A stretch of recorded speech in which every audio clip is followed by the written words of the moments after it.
Oui. Merci. Nous avons introduit dans le débat justice-rédemption la notion de numérique, apparemment très éloignée. Et si nous l'avons introduit, c'est qu'en réalité, le numérique est véritablement entré dans nos vies, a totalement bouleversé les codes de notre société et a totalement révolutionné le rapport de l'individu avec sa vie privée et avec la protection de ses données personnelles. En réalité, la notion de rachat et de rédemption n'a jamais été aussi lisible et concrète que dans la sphère du numérique, qui a façonné petit à petit ce droit à l'oubli, qui est devenu désormais un droit absolument fondamental. Le droit à l'oubli, en réalité, c'est le droit pour une personne d'obtenir qu'une information ancienne qui la concerne, qui est même parfaitement légitime, puisse être effacée de la toile. Ce droit à l'oubli est aujourd'hui consacré par un règlement européen dont vous avez sûrement tous entendu parler, le fameux RGPD, qui est entré en vigueur en France le 25 mai 2018 et qui est applicable dans tous les États membres de l'Europe. En effet, on n'a jamais été aussi près de la notion du droit à l'oubli qu'avec le numérique. Pourquoi ? Parce que si notre mémoire humaine fait naturellement le tri entre ce qui mérite d'être mémorisé et ce qui mérite d'être oublié, à l'inverse, la mémoire numérique fait face à un flux excessif d'informations. Nous sommes entrés avec Internet dans une ère hypermnésique où tout peut se savoir, tout ce qui se sait est enregistré, fixé sur la toile, conservé dans des archives mises en ligne et qui sont constamment amplifiées par les moteurs de recherche. Sur Internet, en réalité, la notion de temps, de temporalité, n'existe plus. Que dire encore des réseaux sociaux, lieu extraordinaire de liberté, mais aussi lieu de tous les excès, où se mêle tout à la fois le lynchage le plus extrême et le diktat de l'apparence, qui nous incite à montrer la meilleure image de nous-mêmes. La génération millénium, qui est née au cœur des réseaux sociaux et qui est constamment connectée, en est la première cible, ainsi qu'en témoigne l'énorme succès des adolescents pour des réseaux sociaux comme Instagram ou Snapchat. Face à cette évolution sociologique majeure dont nous mesurons encore très timidement les impacts, le rapport à la mémoire individuelle et à la mémoire collective, à l'information et à notre histoire personnelle s'en trouve altéré. Comment se construire avec un destin figé sur la toile ? Le droit à l'oubli qui a été prévu par le RGPD est-il une réponse parfaitement adaptée, au point de devenir une absolue nécessité dans cette société hyper connectée ? Mais en ces cas-là, jusqu'où peut-il aller ? Comment le concilier avec d'autres libertés fondamentales que sont la liberté d'information et la liberté d'expression ? C'est à toutes ces questions que nous allons essayer de réfléchir. L'oubli est effectivement une condition sine qua non de la construction de l'individu. L'être humain ne peut pas vivre sans oublier. Comme l'explique le neuropsychiatre Boris Cyrulnik, et je le cite, « Ne rien oublier, c'est nier toute appropriation de son passé, c'est nier toute forme de pardon, de regret, de changement, d'erreur, c'est devenir fou. » Oui, c'est un fait, l'homme ne peut pas vivre avec cette hypermnésie numérique au risque de devenir fou. Et c'est parce que l'oubli conditionne l'équilibre humain, que la mémoire numérique le menace, qu'on en est venu justement à le revendiquer comme un droit. Mais le processus de l'oubli et de la mémoire humaine est profondément complexe. Et l'ériger en un droit a été effectivement particulièrement audacieux. Et pour cause, lorsque notre mémoire humaine oublie, elle n'efface pas, elle assimile. On ne guérit pas de sa souffrance ou de son erreur par le déni, mais par l'acceptation. Ainsi, l'oubli est une affaire extrêmement personnelle, qui touche à nos souvenirs, à nos secrets les plus intimes, et surtout à notre liberté de les oublier ou de ne pas les oublier. Voilà, on mesure ici la dimension extrêmement personnelle et intime de ce droit à l'oubli et combien il répond à une nécessité philosophique, voire même humaniste. De ce point de vue, je crois que la reconnaissance d'un droit aussi proche de la personne est un signe très positif de notre société. Or, c'est à l'Europe, avec la France en première ligne, que l'on doit cette importante avancée. Le droit à l'oubli, qui n'existe pas outre-Atlantique, est avant tout l'histoire d'une bataille et d'une conquête européenne. Pour reprendre les termes de Mme Isabelle Falque-Pierrotin, qui est directrice à la CNIL, Cette construction européenne est ancrée dans la tradition de l'humanisme et des Lumières. Le droit à l'oubli a été construit à l'aune de la législation sur la protection de la vie privée et des données personnelles. Il trouve son origine dans la première loi française du 6 janvier 1978, que vous connaissez davantage sous le nom de loi informatique et liberté, qui a introduit un principe essentiel de limitation dans le temps de la conservation des données. Par cette loi, en réalité, on a pris conscience, en 1978, de la temporalité qui n'existe pas en matière numérique. Tous ces principes ont ensuite été intégrés dans le corpus juridique européen. Je ne vais pas être exhaustive, je vais vous en donner les principaux. Une première directive européenne en 1995 sur la protection des données personnelles. Ensuite, un arrêt très important qui est devenu un arrêt de principe aujourd'hui, l'arrêt Google Spain, dont je vais reparler, qui a été rendu par la Cour de justice européenne le 13 mai 2014 et qui a édicté un véritable droit au déréférencement à la charge des moteurs de recherche, surtout Google. Et ce droit constitue aujourd'hui la mise en œuvre la plus effective du droit à l'oubli. Et ce droit a ensuite été consacré par le règlement européen de 2016, dit RGPD, dont je viens de vous parler, qui consacre expressément, en son article 17, un véritable droit à l'oubli, consistant en un droit à l'effacement de données qui ne sont plus nécessaires sous certaines limites et conditions. Donc le droit à l'oubli est devenu un véritable principe et non pas une exception. Mais ce droit à l'oubli pose néanmoins d'importantes difficultés d'application qui ont été au cœur des débats ayant abouti à ce règlement européen. Le droit à l'oubli se heurte en effet à plusieurs libertés fondamentales, la liberté d'expression et le droit du public à l'information, le devoir de mémoire et la préservation de l'histoire. Le règlement européen, dont le premier projet de 2012 était à l'origine beaucoup moins protecteur de la presse, est arrivé à une forme de compromis entre ces impératifs et laisse aux juridictions nationales une grande liberté d'appréciation. Comprendre la manière dont le droit à l'oubli est appliqué face à ces impératifs permet de mesurer la place que notre société entend laisser à l'individu et à sa possible rédemption. Je vous propose pour cela de l'illustrer par deux exemples très significatifs.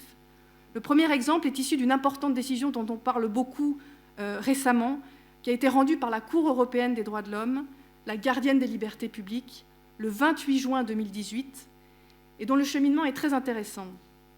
Les faits étaient les suivants. Deux Allemands qui avaient été condamnés pour assassinat dans les années 90 et qui avaient purgé leur peine, demandaient à leur sortie de prison à ce que leur nom soit effacé d'anciens articles qui demeuraient en ligne dans des archives de presse, et cela au nom de leur volonté de réinsertion. Il faut quand même savoir que cette affaire criminelle avait fait grand bruit en Allemagne, rappelons un peu dans une moindre mesure l'affaire Quanta en France, chez nous. La légitimité de leur demande d'effacement n'a jamais été discutée. En revanche, face aux libertés fondamentales que sont la liberté d'information et la nécessité de préserver l'histoire, les différentes juridictions vont avoir des positions tout à fait opposées. Le tribunal et la cour d'appel allemands vont trancher en faveur du droit à l'oubli de ces deux anciens condamnés, au nom de la mise en péril de leur resocialisation, alors qu'ils ont déjà été condamnés par la société, déjà sanctionnés par la société. Mais ni la Cour fédérale allemande, qui est l'équivalent de notre Cour de cassation, ni surtout la Cour européenne des droits de l'homme ne vont aller dans ce sens et vont refuser l'effacement de leur nom dans les archives de presse au nom de la liberté d'information et de l'histoire. Aussi légitime que puisse être cette décision de la Cour européenne du point de vue de ces libertés fondamentales, celle-ci demeure difficile pour l'ancien condamné, qui se voit en réalité infliger une seconde peine, au nom non plus de l'ordre public qui fondait sa première peine, mais dorénavant de son droit à l'information. Cette notion de deuxième peine est clairement énoncée dans l'arrêt, et je le cite, « Avec le temps, l'intérêt de la personne à ne plus être confrontée à sa faute acquiert plus de poids, mais il ne peut se prévaloir d'un droit absolu à ne plus être confronté à sa faute. » Voilà, pour la Cour européenne, l'écoulement du temps n'atténue pas la faute. L'intérêt général, mais aussi l'exemplarité des condamnations pénales prime sur la rédemption de l'individu. Alors, le caractère très populaire de cette affaire dont je viens de vous parler y est pour beaucoup dans cette décision rendue au nom de l'information. Mais il faut savoir que dans cette matière, il est un point absolument certain, c'est l'absence de tout principe préconçu. Chaque cas est différent et requiert des juges une mise en balance des intérêts au plus près des faits. J'en veux pour preuve ce second exemple, qui est issu d'une décision de référé du TGI de Paris du 26 juillet 2013, donc bien avant le RGPD de 2016, certes beaucoup moins spectaculaire, mais très remarquée, car l'une des premières décisions à avoir donné la primauté au droit à l'oubli face à une légitime liberté d'information. Les faits étaient les suivants. Un jeune adolescent avait été pris en photo par un photographe professionnel dans les années 80 et montré son attirance pour l'idéologie néo-nazie. 25 années plus tard, la photo ressurgissait sur un article de presse en ligne pour illustrer un nouveau fait d'actualité sur la mort dramatique d'un extrémiste de gauche à la suite d'une bagarre avec des skinheads. Mais en 25 ans, on change. Et le jeune néo-nazi s'est achagi. Et être associé sur Internet à ce passé était pour lui absolument dramatique. Donc il demande en justice le retrait de la photo. Du côté de la presse, les arguments vont être très convaincants. La photo a une valeur de témoignage historique et sociologique sur un sujet d'intérêt général grave. Mais non, le juge des référés va avoir une position à l'époque très innovatrice en faveur de la personne et de son droit à l'oubli. En considérant que cet adolescent, et là je le cite, a été photographié à un âge de particulière vulnérabilité, et ce, sans aucun égard pour l'évolution qu'il a pu connaître depuis lors. Alors certes, le crime d'un ancien condamné pénal et les errements d'un adolescent ne sont absolument pas comparables, mais il y a dans ces deux affaires un fait commun, c'est la confrontation de la possible rédemption de l'individu face au débat public et à notre histoire commune. Ces deux exemples montrent en réalité que face aux enjeux collectifs, le droit à l'oubli ne peut pas être absolu.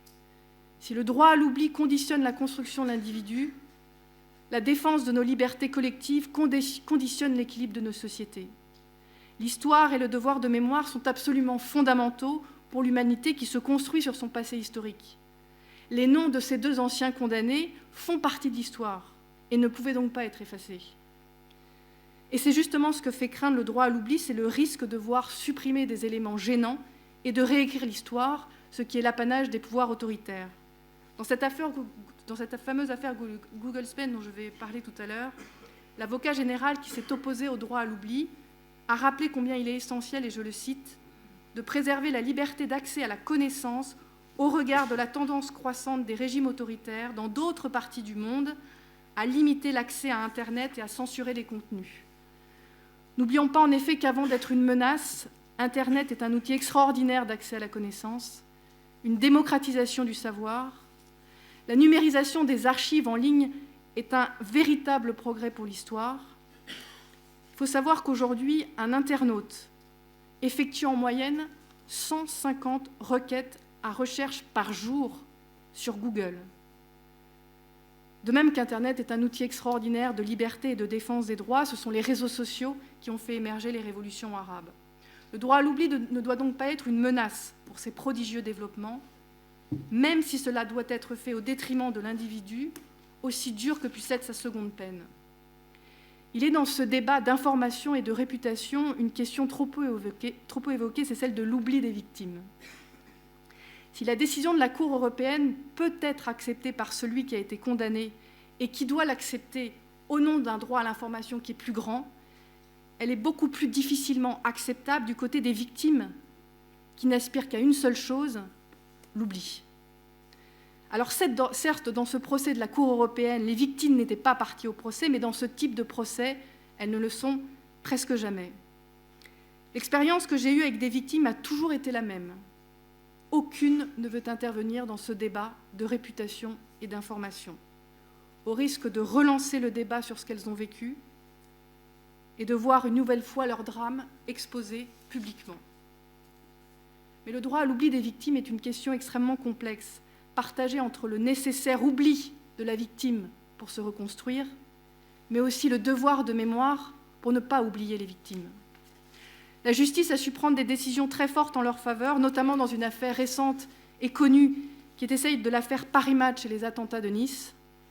À l'occasion de la publication de scènes apocalyptiques de l'attentat 1 an après le drame, si le retrait du journal n'a pas été ordonné, le juge a prononcé une interdiction absolue de publier ces photos à l'avenir, y compris sur Internet, au nom non pas de l'oubli, mais de la dignité. Au nom de leur dignité, la justice a forcé l'oubli des victimes. Face à de tels enjeux, notre système juridique européen a peut-être trouvé un point d'équilibre satisfaisant pour rendre effectif le droit à l'oubli, sans porter atteinte à la liberté d'expression et sans nier le droit au souvenir.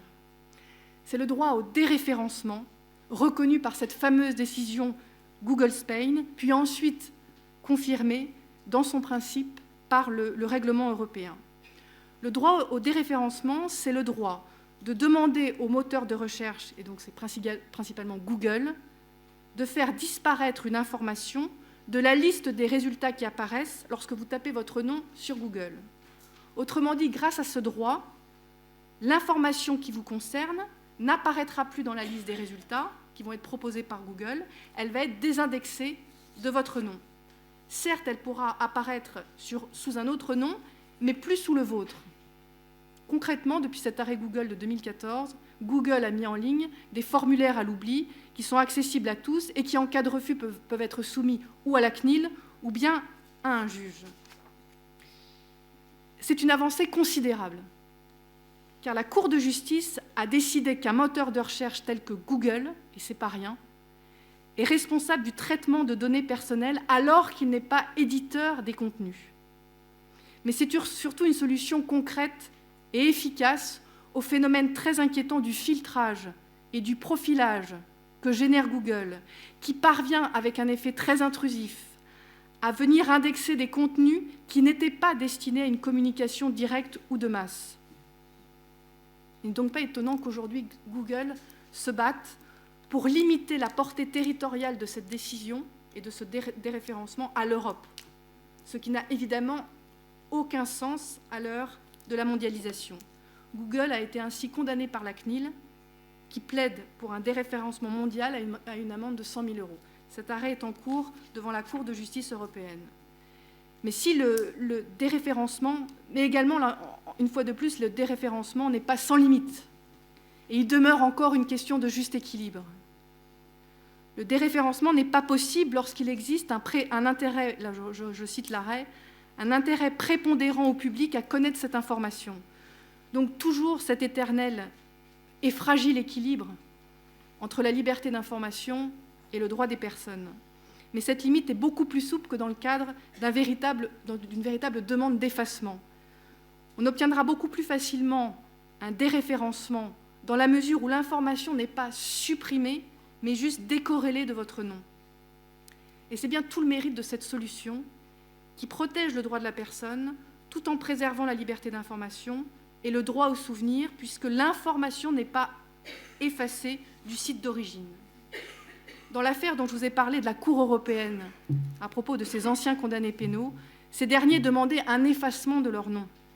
Le déréférencement aurait été peut-être une solution de compromis intéressante. Précisément à ce sujet, la Cour de justice européenne vient d'être saisie par le Conseil d'État sur les conditions de déréférencement de données sensibles, telles le déréférencement d'une affaire pénale close par un non-lieu ou encore une condamnation pour agression sexuelle révélant des éléments intimes.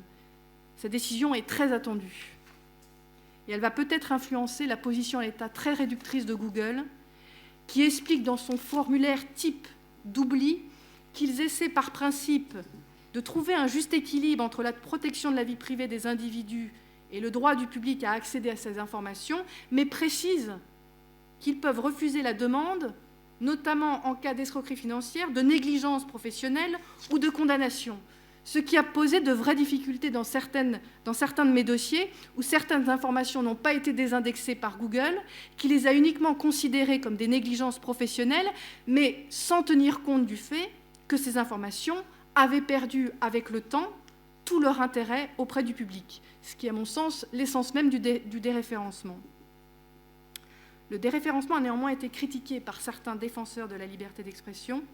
Pour l'avocat général dans cette affaire Google Spain, le déréférencement nuit au rôle très positif des moteurs de recherche, et je le cite, « On est libre pour des raisons qui nous sont propres de nous renseigner et on a le droit d'avoir accès à une liste de résultats pertinents. » D'autres se sont inquiétés à juste titre de voir une mainmise de Google sur nos personnes, qui est devenu le premier arbitre du droit à l'oubli et de sa liberté d'expression. Google serait-il devenu notre nouveau gardien de nos libertés fondamentales et au risque peut-être de heurter notre nouveau Big Brother de l'information? Là, je vais montrer une projection parce que c'est assez parlant. Quand on sait que Google Maps, avec sa fonction Timeline, parvient à retracer tout l'historique, par année, par mois, par jour, par heure, de tous nos déplacements, des lieux que l'on visite, des kilomètres que l'on parcourt. Donc là, je crois que c'est assez parlant, en une période extrêmement brève. Afin de remédier à cet inquiétant pistage, on voit apparaître en Europe de nouveaux modèles de moteurs de recherche qui vont protéger nos données personnelles. Et je parle notamment, on en parle actuellement beaucoup d'un moteur de recherche Qwant. Peut-être qu'après une période d'innocence numérique, on est peut-être arrivé à une importante période de prise de conscience dont le RGPD est une étape fondatrice. Reste que notre modèle humaniste européen séduit au-delà de l'Europe. Pour conclure, le droit à l'oubli, que ce soit dans le cadre du déréférencement ou de l'effacement, est un droit relatif qui ne peut pas être absolu, pour l'individu aussi.